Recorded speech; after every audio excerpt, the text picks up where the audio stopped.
अरे भाई हरिया, इस बार बारिश तो नहीं हुई, पूरे गांव में सूखा पड़ गया, सारे फसल बर्बाद हो गए, मैं तो कर्ज में आ गया।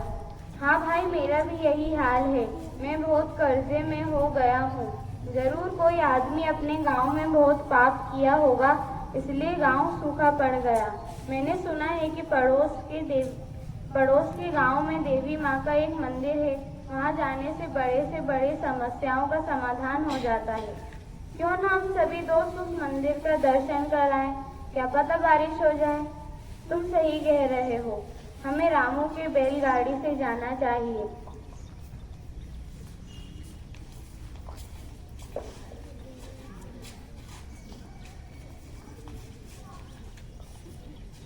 यही सब सोचकर सभी लोग रामू काका के बैलगाड़ी पर बैठ मंदिर में देवी माँ का दर्शन करने जाने लगे।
फिर मंदिर में देवी माँ का दर्शन करके अगले दिन वापस आते वक्त देर हो गई। रास्ते में रात हो जाती है और उनकी गाड़ी एक घने जंगल से गुजरती है।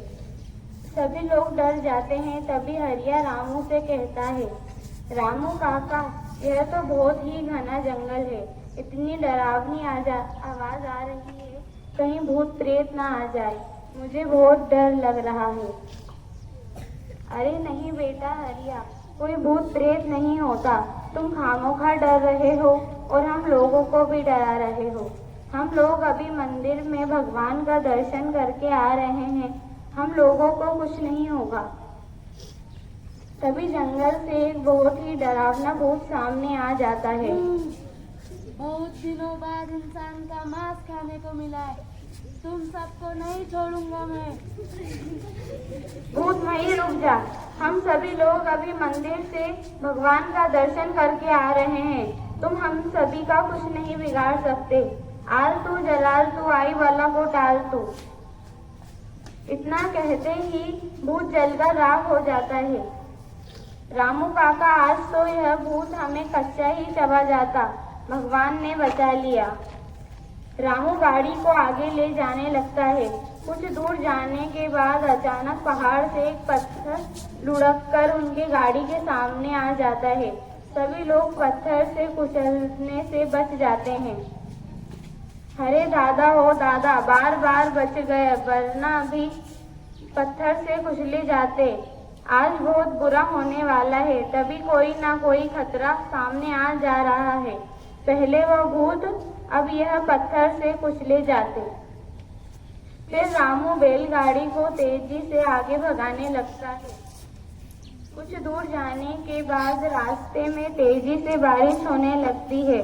तभी हरिया कहता है, तुम लोगों ने देखा, मैंने कहा था ना, मंदिर में देवी माँ का दर्शन करने पर बड़े से बड़े समस्याओं का समाधान हो जाता है। और देखो, अब बारिश भी होने लगी। अरे यार, तुम सही कह रहे थे, सच में बारिश होने लगी। अब की बार फसल काफी अच्छी होगी। हरिया और जोखन आपस में बात कर रहे थे। जैसे ही रामू बैलगाड़ी को आगे बढ़ाता है, अचानक आकाश में बिजली चमकती है और बैलगाड़ी के बगल में जाकर गिरती है। लगता है कि आज किसी की मृत्यु पक्की है। हम चारों में से कोई पापी इंसान है। तभी बिजली गाड़ी के अगल अगल गिर रही है। गाड़ी से उतरकर यह सभी आपस में झगड़ने लगते हैं। तभी वह बूढ़ा रामू कहता है, तुम लोग आपस में झगड़ा बंद करो और मेरी बात सुनो। वह जो सामने पेड़ दिख रहा है बारी बारी से छूकर आएंगे। जो पापी होगा भगवान उसको सजा देंगे। फिर क्या था, इतना सुनते ही हरिया उस पेड़ को छूने के लिए जाने लगता है और जल्द ही उस पेड़ को छूकर वापस आ जाता है और हरिया को कुछ नहीं होता। सब लोग हरिया को देखते रह जाते हैं। दोबारा पेड़ को छूने के लिए लूटन सिंह जाने लगता है और लूटन सिंह को भी कुछ नहीं होता। लूटन के आने के बाद जोखन पेड़ को छूने के लिए जाने लगता है। डरते डरते जोखन पेड़ को छूता है और जोखन को भी कुछ नहीं होता। वह वापस सही सलामत लौट आता है। सब लोग सोच लेते हैं, बस करो, रामू काका ही पापी इंसान है। इन्होंने पाप किया है, तभी कोई ना कोई खतरा सामने आ रहा है। वो बूढ़ा रामू उदास हो जाता है और वह पेड़ को छूने के लिए पेड़ के पास पहुंचता है। बूढ़ा रामू मन ही मन भगवान से कहने लगता है, भगवान गलती से मुझसे जो भी पाप हुआ हो उसकी सजा मुझे देना, मेरे बच्चों को मत देना।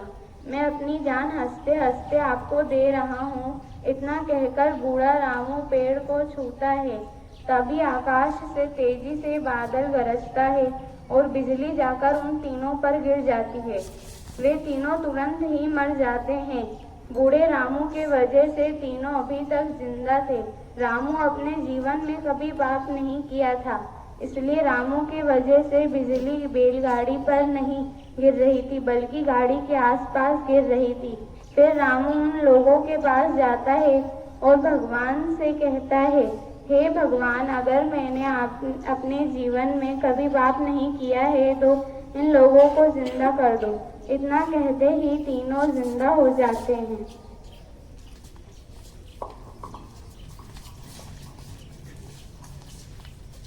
तो दोस्तों, इस कहानी से हमें यह सीख मिलती है कि अच्छाई के परछाई में रहने से बुराई का भी अंत हो जाता है।